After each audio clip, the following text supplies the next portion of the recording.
Fala, meu povo! Começando agora nossa aulinha número 15, certo? Aula número 15. E hoje nós iremos falar sobre figuras de linguagem, né? Na verdade, pessoal, figura de linguagem é um recurso estilístico usado por autores, principalmente literários, certo? Para embelezar os seus textos. Então, como eu sou professor de literatura e a gente estuda aqui as escolas literárias, é bem interessante a gente trabalhar com a definição dessas figuras de linguagem, justamente exemplificando dentro de textos da literatura nacional. Então, hoje, nós faremos o primeiro vídeo sobre figuras de linguagem, definindo algumas dessas que são as principais e as mais cobradas em vestibulares, beleza?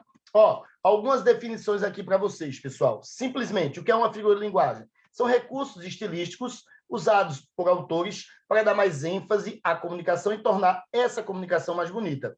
Se eu estou embelezando a mensagem, eu também estou atribuindo a essa mensagem a função poética da linguagem. Então, tá ligado, viu, pessoal? Função poética com o uso de figuras de linguagem. Agora, saca só, ó, as figuras de linguagem não são todas do mesmo jeito, não, pessoal. Existem figuras semânticas, existem figuras de construção, que são também conhecidas como sintáticas, e existem as figuras sonoras, que também são conhecidas como harmônicas. Professor, qual a diferença? É bem simples, ó. As figuras semânticas são aquelas de conceito, ou seja, tem a ver com pensamento, entendeu? Inclusive, tem gente que chama de figura de pensamento. Elas estão relacionadas às ideias. A figura de construção, que também é conhecida como figura sintática, está relacionada à construção do texto, ou seja, à ordem da frase, beleza? Se mexer na ordem da frase, se interferir na construção frasal, é chamada de figura de construção. E as figuras sonoras são aquelas que são recursos sonoros usados nos textos para causar maior musicalidade. Dentro da literatura nacional, ao longo do nosso processo de estudo aí, barroco, arcadismo, romantismo, realismo, naturalismo, parnasianismo, simbolismo, até o modernismo, muitas dessas figuras de linguagem são abordadas por nossos mestres da literatura nacional. E aí eu vou, aos poucos, trazendo para vocês os conceitos de cada uma delas, tá bom? Ó, os principais tipos são esses aqui, pessoal. Principais tipos. Antítese, o paradoxo. Eu vou, claro, calma, eu vou conceituar cada uma delas ao longo dessas aulas, tá bom? Aqui eu só estou listando para vocês mesmo as principais. Antítese, paradoxo, que é muito usado no barroco, a metáfora e a hipérbole, que são típicas do romantismo, personificação também é muito usada no romantismo e no simbolismo, a sinestesia é muito ligada ao simbolismo também, a ironia, que Machado de Assis usa muito dentro do realismo, aliterações e assonâncias, que são recursos sonoros, muito usados também por Cruz de Souza dentro do simbolismo, Cecília Meirelles, do modernismo, também utilizava, Vinícius de Moraes usava muito também recurso sonoro. Então, essas são as principais. E aí eu vou, em cada aula, pessoal, explicar uma, duas ou três, vinculando aos movimentos literários, certo? Dando dicas literárias para vocês. Ó, a primeira é a antítese, pessoal. Antítese é uma figura de linguagem que trabalha com palavras opostas, ideias opostas, tá bom? Tipo céu, inferno, perdão, pecado, bom, mal, bonito, feio. Então, aqui, ó, é a definição, beleza? É uma figura de linguagem que consiste em exposição de ideias opostas. Como o barroco foi um movimento literário que se deu ao longo do século XVII, pessoal, por isso que ele é chamado de seiscentismo, né? Porque ele ocupa os anos de 1600, e nessa época havia um conflito ideológico entre contra-reforma e renascimento, então entre razão e fé.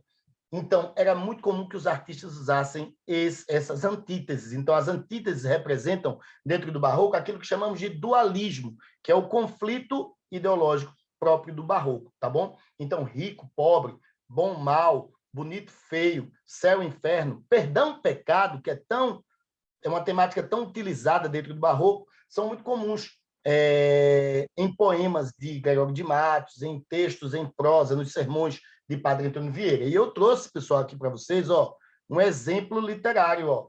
Antítese na literatura. Este trechinho, pessoal, é a primeira estrofe de um poema de Eita, enrolou a língua aqui, ó. Gregório de Matos, que é grande poeta do barroco brasileiro. Ele é conhecido como Boca do Inferno. Olha o que ele escreveu, ó. Nasce o sol e não dura mais que um dia.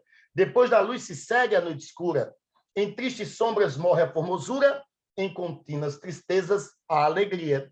Isso aqui é a prova viva, pessoal, que o barroco usa exageradamente antíteses, porque essas antíteses refletem as contradições dentro do inconsciente do poeta. Então, quando ele constrói esse texto carregado de antíteses, ele está mostrando que por dentro ele está cheio de dúvidas, cheio de divisões, tá certo? Então, ó, olha aqui a prova, ó.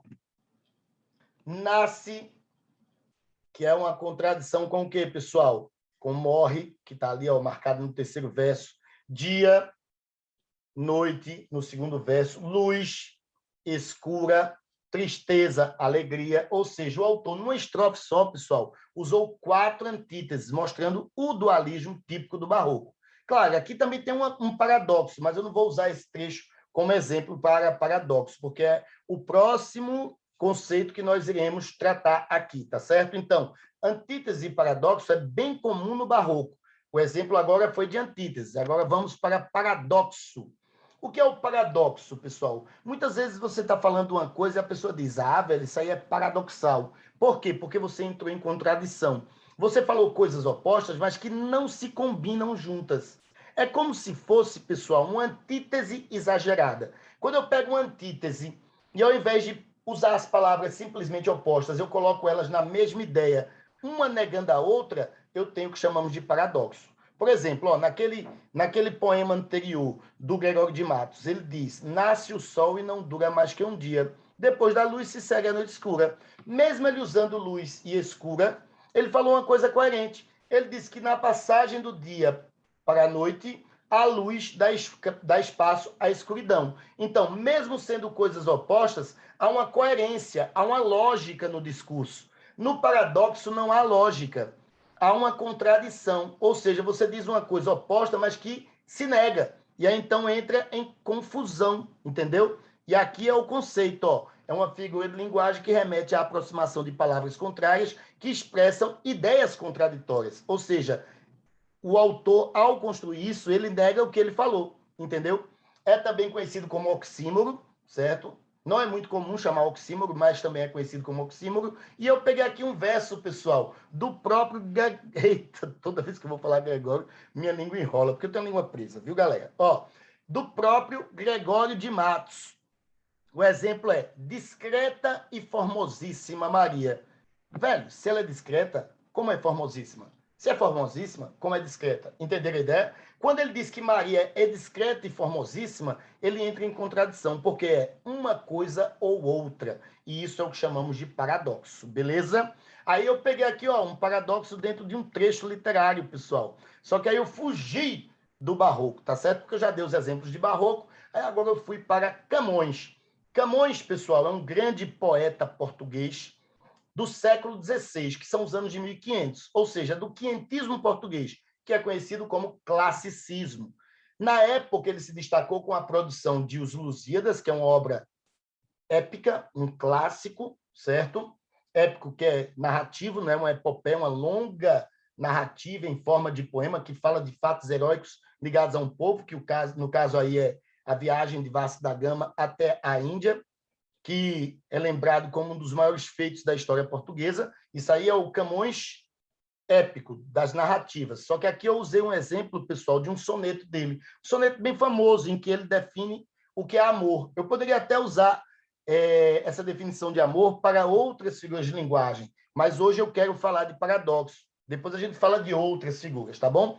E por quê? Porque o paradoxo é uma coisa bem comum na poesia de Camões. Camões fez de propósito aqui, ele quis definir o amor e ele disse, e por meio desse paradoxo ele tenta expressar que o amor é uma coisa tão complexa que ele entra em contradição ao traduzir, entendeu? Isso ele faz de maneira muito racional, porque o classicismo era racional. O classicismo é uma retomada dos princípios da antiguidade clássica. Então ele faz de propósito. Ele entra em contradição dizendo, ó, o amor é tão complexo de definir que eu entro em contradição, entendeu? Aí ele fala, ó, amor é fogo que arde sem se ver, é ferida que dói não sente, é um contentamento descontente, é dor que desatina sem doer. E aí você diz, professor, onde diabos está o paradoxo? Aqui, ó, marquei. Se liga aí, ó. É ferida que dói, não se sente. Não faz sentido algum. Se dói, sente. Se sente, dói. Entendeu? Ele está dizendo que não se sente, mas ele disse que doeu anteriormente. São coisas contrárias que se negam. Isso é uma contradição. Chamamos de paradoxo. Aí, mais adiante, do terceiro verso, ele cai em contradição novamente. Ele diz que é um contentamento descontente. Se você se contenta, você não fica descontente. E se você está descontente, você não se contenta. Então, mais uma contradição. E, para finalizar, ele diz, é dor que desatina sem doer. Como é que uma dor desatina em você e não dói? Entenderam? Então, ele entra em contradição de propósito para definir o amor. Esse poema, que é um soneto de Camões, é um dos sonetos mais conhecidos da literatura mundial e é uma definição de amor que foi, inclusive, usada, né, naquela música do Legião Urbana, né? Não é de Legião Urbana, quando ele fala que o amor é fogo, que a arte sensível é de Camões, viu? O que ocorreu ali foi uma intertextualidade, beleza? O Renato Russo usou esses versos na sua música, fazendo intertextualidade com Camões, beleza? Tranquilo? Pessoas, por hoje, definições de figura de linguagem é só, mas eu vou trazer as outras definições nas aulas das próximas semanas, tá bom, pessoal? Cada uma vinculada a um movimento literário, expondo um autor, beleza? De boa, usando sempre exemplos literários. Ó, esse materialzinho aqui em PowerPoint, eu vou colocar aqui, ó, nesse link que vai estar aqui na descrição, que é o meu perfil do Passeio Direto.